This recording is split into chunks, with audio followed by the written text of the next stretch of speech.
రామాయణమంటే మనకు గుర్తుకొచ్చేది శ్రీరామచంద్రుడు, అతని సోదరుడు లక్ష్మణుడు. అన్నదమ్ములంటే రామలక్ష్మణుల్లా ఉండాలంటారు పెద్దలు. అలాంటి లక్ష్మణుడు తన అన్న శ్రీరాముడు కోసం ఏం త్యాగం చేశాడు? లక్ష్మణుడి సతీమణి ఊర్మిళ పెళ్లైన కొద్ది రోజులకే తన పతికి దూరంగా 14 ఏళ్లు ఉండవలసి వచ్చినా పతి పట్ల నిశ్శబ్దంగా, మౌనంగా అర్పించిన ప్రేమకు, పతిభక్తికి కోవెల ఊర్మిళ. ఊర్మిళ నిదురలోని రహస్యమేంటి? రండి, 9 గంటలంటే ఇది వేటు న్యూస్ అనగనగా సమయం కదూ. మరి కథలోకి వెళదామా?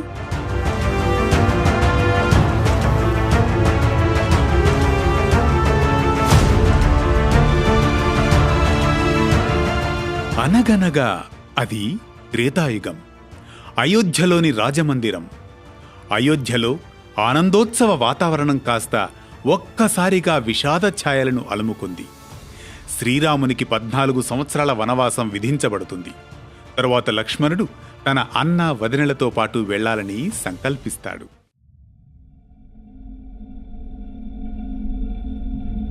వనవాసానికి వెళ్లబోయే లక్ష్మణుని వెనుక ఊర్మిళ హృదయం ఇలా ఉంది. ఆ సమయంలో లక్ష్మణుడు ఇంట్లోకి ప్రవేశిస్తూ ఉండగా ఊర్మిళ ఎదురుచూస్తూ ఉంటుంది. ఆమె చూపుల్లో ఆశ, భయం, ఆశ్చర్యం, బాధ అన్నీ కలగలిపిన వర్ణం లేని నీడలు. మా పెళ్ళై ఇంకా ఏడాది కూడా కాలేదు. ప్రతి ఉదయం అతని పలుకుతో మొదలయ్యేది. లక్ష్మణుడు ఆమె ఎదురుగా నిలబడి మౌనంగా ఉన్నాడు. కాని ఆ మౌనంలో ఎన్నో భావాల పరంపర. ఊర్మిళ, నేను అన్నయ్య వెంటే వనవాసానికి వెళుతున్నాను. నువ్వు రాజవంశ వధువు. రాజభవనంలోనే ఉండాలి. ఇది కేవలం శరీరాల వైదూర్యం మాత్రమే. మన బంధం మనస్సుల్లో ఎప్పటికీ జీవిస్తూనే ఉంటుంది. ఊర్మిళ నిశ్శబ్దంగా తలవంచి, నన్ను దూరం పెడుతున్నారా? కాదు, నీవు ధర్మాన్ని నిలబెట్టడానికి వెళుతున్నావు. నీ బలం కావాలి. నేను నీవెన్నంటే ఉంటాను. నీ జ్ఞాపకాల్లో, నీ ప్రార్థనల్లో, నీ శ్వాసలో. ఆమె కన్నీళ్లను విడవకుండా ఎటు చూసిందో తెలుసు. కాని ఆమె హృదయం చీలిపోతున్న క్షణమది. ఆమెకు విలాస జీవితం కాదు, భర్త క్షేమమే ముఖ్యం. కాని చెప్పక చెప్పే వేదన, బాధను ఊర్మిళ తన హృదయంలో నిశ్శబ్దంగా భరిస్తుంది. ఆ సీతారాముల వెంట లక్ష్మణుడి అడుగులు సాగుతాయి.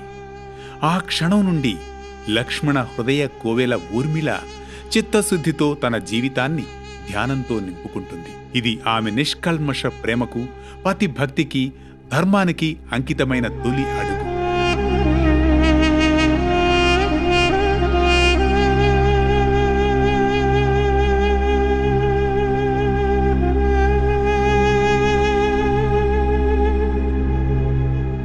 లక్ష్మణుడు అడుగుపెట్టిన వనంలో ఊర్మిళ అడుగులు లేవు. కాని ఆమె భక్తి ఆ అడుగుల కన్నా బలీయమైంది. లక్ష్మణుడు 14 ఏళ్లపాటు అరణ్యంలో శ్రీరామునికి తోడుగా ఉండే బాధ్యత తీసుకున్నప్పుడు అతను తన ధర్మాన్ని పూర్తిగా నిర్వర్తించేందుకు నిర్ణయించుకున్నాడు. అయితే అటవీ జీవితం కష్టభరితమైంది. రాక్షసులు, అడవిలో జరిగే ప్రమాదాలు, ఇలా ఎప్పటికప్పుడు లక్ష్మణుడు వీటన్నిటినీ గమనిస్తూ అప్రమత్తంగా ఉండాలి. ఈ సమయంలో నిదుర అనే అవసరాన్ని త్యజించాల్సిన పరిస్థితి ఉంటుంది. లక్ష్మణుడు శ్రీరాముని రక్షణలో అహర్నిశలు ఉండాలంటే అతనికి నిద్రించేందుకు అవకాశం ఉండదు. అందుకే నిద్రాదేవి లక్ష్మణుని వద్దకు వస్తుంది. అరణ్యంలో అది ఓ రాత్రి సమయం. నిద్రాదేవి లక్ష్మణుని ముందు ప్రత్యక్షమవుతుంది. ఓ వీరా, నీవు నా ఆధీనంలో లేని విధంగా ప్రవర్తిస్తున్నావు. నన్ను వ్యతిరేకించలేవు. నిదుర అనేది సమస్త జీవుల స్వభావం. నీవు నన్ను నిర్లక్ష్యం చేస్తే ప్రకృతి ధర్మం ధ్వంసమవుతుంది సుమా. అప్పుడు లక్ష్మణుడు వినమ్రంగా నిదురాదేవినుద్దేశించి ఈ విధంగా సంభాషిస్తాడు. నిదురాదేవి, మీ వాక్యం సత్యం. కాని 14 ఏళ్లు పాటు మా అన్నయ్య శ్రీరాముని రక్షణే నా ప్రధాన బాధ్యత.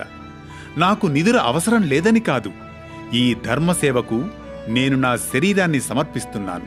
అయితే అవసరమైతే నా సతీమణి ఊర్మిళ నా కోసం తన జీవితాన్ని త్యాగం చేస్తుంది. ఆమెకు నా భాగం నిద్రను సమర్పిస్తున్నాను. ఆమె నా పక్కన లేకపోయినా నా జీవితంలో స్నేహబంధమైన నిశ్శబ్ద త్యాగంతో జీవిస్తోంది. ఆమె నిదురలో ఉన్నా అది మౌనంగా నాకు చేసే సేవే అవుతుంది అంటాడు నిదురాదేవితో లక్ష్మణుడు. నిదురాదేవి ఆశ్చర్యంగా, నీ భార్య నీ స్థానంలో నిద్రించాలా? ఆమె ఇందుకు అంగీకరిస్తుందా? ఏమీ అభ్యంతర పెట్టదు కదా అంటుంది నిదురాదేవి. ఇక నిదురాదేవి అక్కడ నుంచి అయోధ్యలోని ఊర్మిళ గదిలో ప్రవేశిస్తుంది.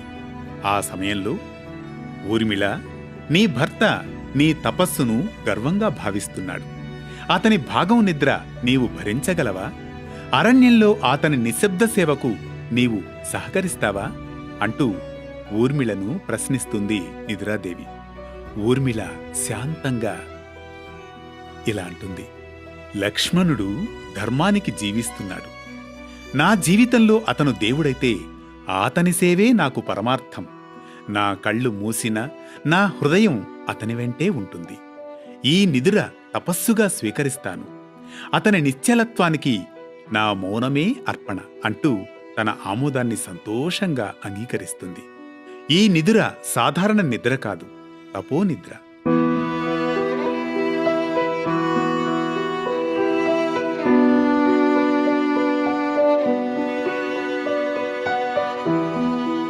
అది ఒక విధంగా మౌన సేవ, అంతర్ముఖమైన జీవన రూపం, ఊర్మిళ త్యాగానికి ప్రతిరూపం, భర్త ధర్మాన్ని నెరవేర్చడంలో సహకరించిన దృక్పథం, నిరాడంబరమైన భక్తి, ప్రేమ, అంకితభావం మూర్తీభవించిన రూపమే ఊర్మిళ నిదుర. ఆ సమయంలో నిదురాదేవి ఊర్మిళ సమాధానంతో సంతృప్తి చెందుతుంది. నిదురాదేవి, ఊర్మిళ, నీ త్యాగం అపూర్వం. ఈ నిదుర సాధారణం కాదు, తపోనిద్ర. నీ హృదయంలో లక్ష్మణుని సేవ అగాధంగా కొనసాగుతుంది. వెలకట్టలేని త్యాగానికి సంకేతం నువ్వు. నీ ప్రేమ అక్షరాలకు అతీతం. నీ నిదుర మానవ భావోద్వేగాలకు మించిన ధ్యానమై ధర్మాన్ని నిస్వార్థంగా అర్థం చేసుకొని పతిని అనుసరించే సతికి నిలువెత్తు రూపంగా నీ చరిత వెలుగుతుంది అంటూ ఊర్మిళను, ఊర్మిళ పతి ప్రేమను కొనియాడుతుంది నిదురాదేవి. ఇలా ఊర్మిళ లాంటి వ్యక్తిత్వం నేటి యువతరానికి ఆదర్శం. ఊర్మిళ పాత్రకు రామాయణంలో పెద్దగా గుర్తింపు లేకపోయినా ఆమె త్యాగం, అహంకారరహిత ప్రేమను గుర్తించాలి. ఆమె నిదురలో ఉన్న ఆమె సేవ ఆగలేదు. ఆమె జీవితం ఆత్మ సమర్పణకు ఒక నిలువెత్తు ఉదాహరణ. ప్రేమకు నోరు, గొంతు అవసరం లేదు. అది పిలుపులేని చైతన్యం. అదే ఊర్మిళ మనకు తెలిపిన సత్యం. మరో ఆసక్తికరమైన కథనంతో మళ్ళీ కలుద్దాం అనగనగా అంటూ.